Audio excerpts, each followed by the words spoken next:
Damn. Damn. Damn.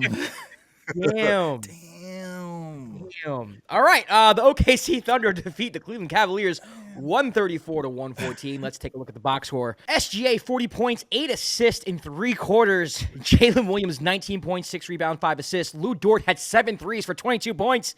Donovan Mitchell with an awful game. Darius Garland with 20 and 9. Jared Allen with 13 and 7. And Tristan Thompson with 4 points and 7 rebounds, 2 assists. Stop it. Yo, Tristan killed it in garbage time, baby. If you're looking for a positive note as a Cavs fan, Tristan Thompson is it, baby. Tristan Thompson. Okay. Joking aside, what an ass kicking. Not much, what is there to say? I guess the one thing you can talk about is how the Thunder got their lead in the first quarter and just kind of ran away with it. A lot of it was SGA just being awesome, them not really missing threes. Lou Dort hit his first 3 of the game and just kind of continued to do so from that point forward. The way they guarded the pick and roll, I thought told a lot. You know, they were helping out very early. The third guy on the backside, the weak side corner defender, was in the paint by the time Jared Allen and Mobley were in the paint. They were not giving that up. They were switching at times so that they couldn't get to the roll or short roll. And to be honest with you, the Cavs had good looks certain times. And they just missed their threes. And OKC is like, when they smell blood, man, they really just go after it. And they, especially Caruso. Caruso came in, picked up the defensive intensity, got a steal. And then you couldn't penetrate them from the perimeter. Donovan was off. And then before you know it, you're down by like 16, 18 points. And the first quarter ends. And what's the score? The score is 32 to 14. And the game is basically over. That was game. Cavs went zone for a little bit, try to get him to, get him a little flustered. Caruso shot him out of it, 2 threes, and they just had no answers today.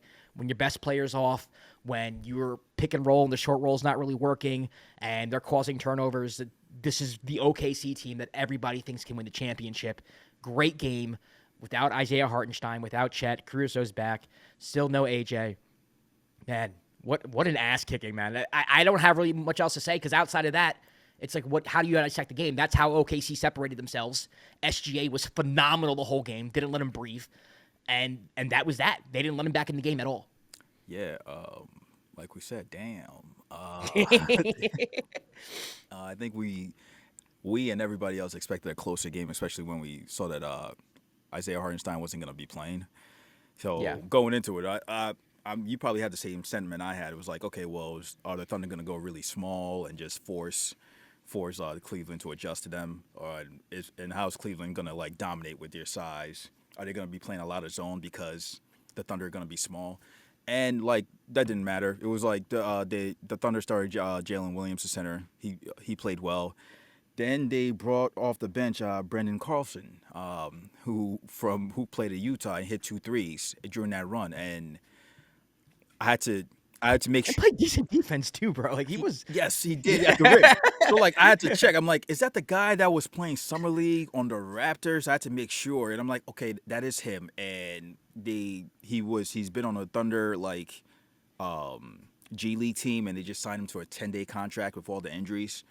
And he made an impact. I'm not saying he's the reason why they made the run, but he was part of the reason why they made that run, because it was one of those moments where the Thunder have done this. Every time we've actually done a recap of them, they bring somebody off the bench who makes a crazy like a run where you're just like, okay, and you see how the team like just keeps the momentum, just shifts, especially during that time.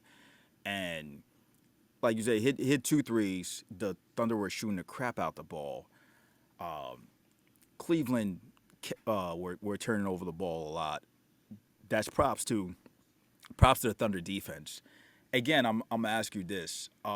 This is the second game we've watched against where they play the Cavs, where Donovan Mitchell had a bad game, a bad shooting game, and the last time you made the point, you were like, yeah, he didn't shoot well, but he still played well in terms of like moving the ball, getting off the ball, making an impact. Yeah. Today, horrible game. And a part of that was the perimeter defense that the Thunder have. So He many, can't get by anybody. and there's so many players they throw at you. It's Yeah. ridiculous. He can't get by anybody, and then like when they're with him, they're switching. Yeah. Right? So it's like they're not letting him get downhill. They're not in drop coverage, so he can't shoot the jumper. You're switching. And when you're switching on somebody who's a really good defender because everyone in OKC can defend. Yeah. So for them, it's like it doesn't really matter. And then he just is having a hard time getting by people and getting to the rim. And when he gets to the rim, he's not finishing. He's not finishing. Yeah, that's the problem. He didn't really create much at all this game. I thought in the first game he did a good job of at least finding his teammates, looking for his teammates. But today he didn't. And honestly, just the Cavs in general. Because OKC was making shots and controlling the game, the Cavs did not get out in transition whatsoever. Yeah, good call. Not at all. Not at I'm all. not even like that's. They did not get out in the first quarter.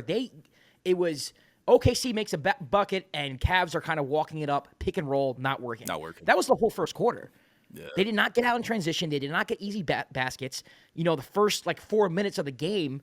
Garland had a nice assist to Jared Allen. They got offensive rebounds. They were fighting for boards. I thought Garland was the only one who played well for the Cavs. And Ty Jerome. Ty Jerome. Shout out Ty Jerome. Shout out Ty Jerome. Shout out Ty Jerome. And Tristan Thompson. And but outside those 4 minutes, it's just like OKC just punched him in the face, and he just didn't know how to respond. Yeah. I don't know how else to kind of dissect this. If I'm a Cavs fan, I think I could take solace in the fact that you beat them in Cleveland. Yeah.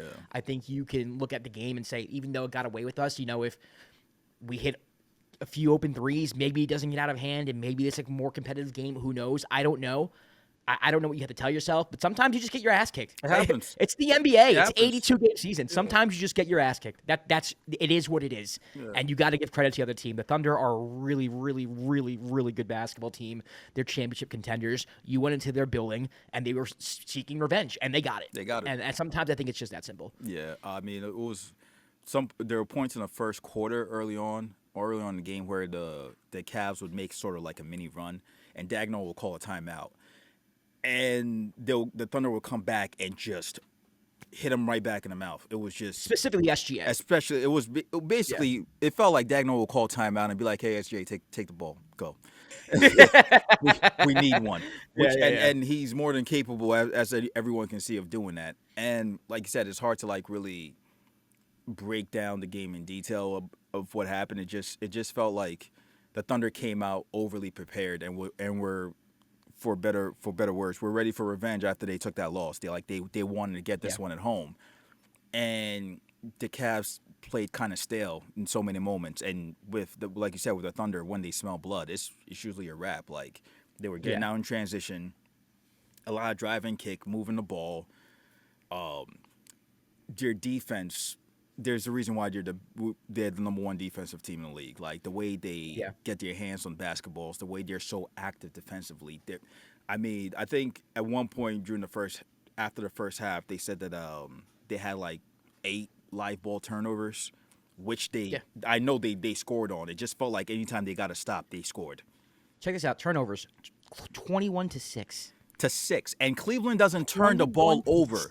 And Cleveland doesn't turn unbelievable. Cleveland doesn't turn the ball over. That's one thing they have really good ball handlers. They don't turn the ball over. So for that to happen, that's kind of crazy. I was fully expected to see Cleveland force feed the ball down low and just try to work the big to big pass in, all that.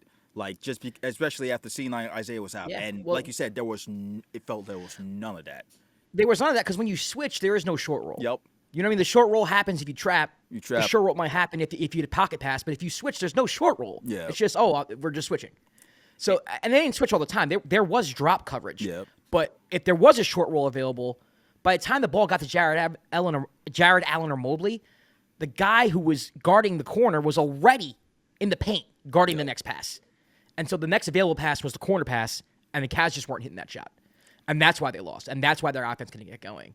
So it happens. It just is what it is. I thought OKC had a nice little wrinkle in their defense, and then Cavs again. They try to go zone. Caruso shot him out. Shout out to Alex Caruso coming back. Yeah, love Alex Caruso. If you're a Thunder fan, you got to be happy about that. I thought his defensive intensity took it up a notch. Yep. Also, he came in. The second quarter when the Cavs actually decided to go small, and then OKC was like, okay, perfect. This is what we Yeah. want. Well, And he was like, yeah. thank you. And SGA just went off during that, and Jalen Williams, they went off during that. Like it was like a 3-minute period, and they just kept going off. And I think they interviewed Kenny Atkinson at the half, and he's like, oh, they might go small again. And I was like, please don't do that. Don't. Yeah. That's what they want. They enjoy playing small ball, and they play better than everybody else. So don't do that. Like, it's not going to work out. I know everything else is not working out, but that's not. I don't think that's the answer. Yeah, and they tried that little dribble handoff with Mobley on the wing, and then Mobley rolls. Yep. And that worked a couple times. I mean, and they got easy baskets at the hoop every once in a while, but it wasn't in any significant part of the game. And it was, I wonder how many points they scored off the pick and roll and off the dribble handoff today. It couldn't have been much.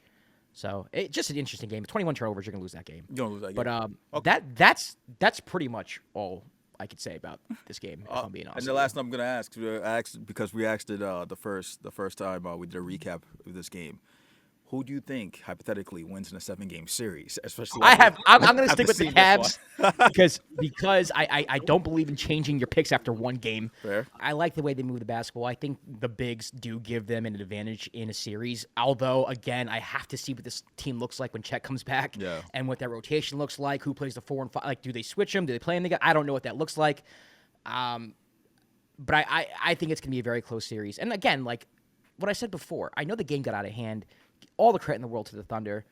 I wonder what this game would look like if Cleveland didn't shoot like 2 for 11 in the first quarter from 3 and actually hit some open threes. Yeah. I'm not saying they would have won the game. I don't think they would have won the game. I think OKC would have won this game anyway, but I don't know if it would have been like a route that it was. I think OKC just smelled blood and went for it. So it's going to take a little bit more for me to change my pick. I'm not going to change my pick from game to game. I said Cavs in 7 last time. I'm going to stick with Cavs in 7. Check back with me in like 25 games. Check back again. Okay. And then the last. What about you? The last question. No, I'm not. I'm neutral. You don't make predictions. Yeah, no, actually, because I'm actually in a similar boat as you because I want to see what the Thunder look like healthy because as deep as they are even now with all the injuries, they look ridiculous. But the way the Cavs have played throughout the whole season, they just look dominant. And so I'm not.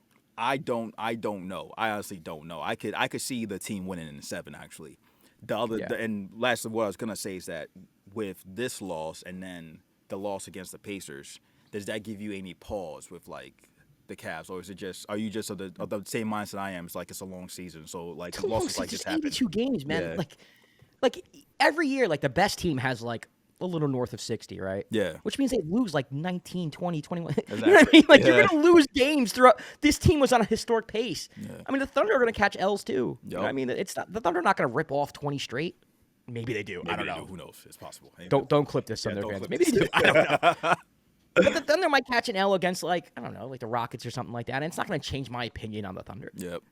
No. So I don't know. I'm actually glad that I've watched the Thunder. I've watched a lot of Thunder basketball like the past 2 or 3 weeks because if you've been watching this show, like I said previously, like the first like 8 games that I watched the Thunder, like they lost like 4 of them. Like I saw all their losses. Yeah, so you were like every time I turned on the TV, it's like, oh, the Thunder look really bad today. Yeah. And one of the losses doesn't count against their record because they lost to the Bucks in the in-season tournament. I'm counting one of those as well. They looked awful that game. Yeah. So the past like few weeks, I've been watching a lot of Thunder basketball, and I said before, like I wasn't one of those people who were like, they suck really. Like I knew that like it was anecdotes, and I knew that the data showed that they're one of the best teams in the league. Yep. But I'm glad I got to see it. You know, I'm glad I've gotten to see it over the past few weeks because I get it, and especially I get it from a defensive standpoint because I don't think there's a team in the league that comes even close to how good they are defensively. And when you're that good defensively, it lowers your ceiling that you have to be offensively. You don't have to be this mega offensive team. You don't have to like drop 120 points a game. If you're that good defensively, you can win games, especially in the playoffs, if you just hit 100 points. You can have have offensive droughts and you'll be fine. Yeah. Like you'll be fine just because your defense will help you cover. Yeah. Exactly. All right, well, that's going to do it for our reaction to Cavs Thunder. Once again, the Thunder beat the Cavs 134-114. Please subscribe if you're not subscribed. Let us know what you think of the game. Let us know what you think of the 7-game series between the two teams. I dropped that question in the last video. It's a hypothetical, by the way. It's a hypothetical question, guys. Relax. And we'll be back soon for more recap videos, maybe a full episode. Power rankings coming soon. Almost at 1K, by the way. Almost So at shout out to 1K. everybody who subscribed. We're getting there. I We'll see you appreciate next y'all. time. Absolutely. Absolutely. We'll see you next time for another episode of Dime. Peace.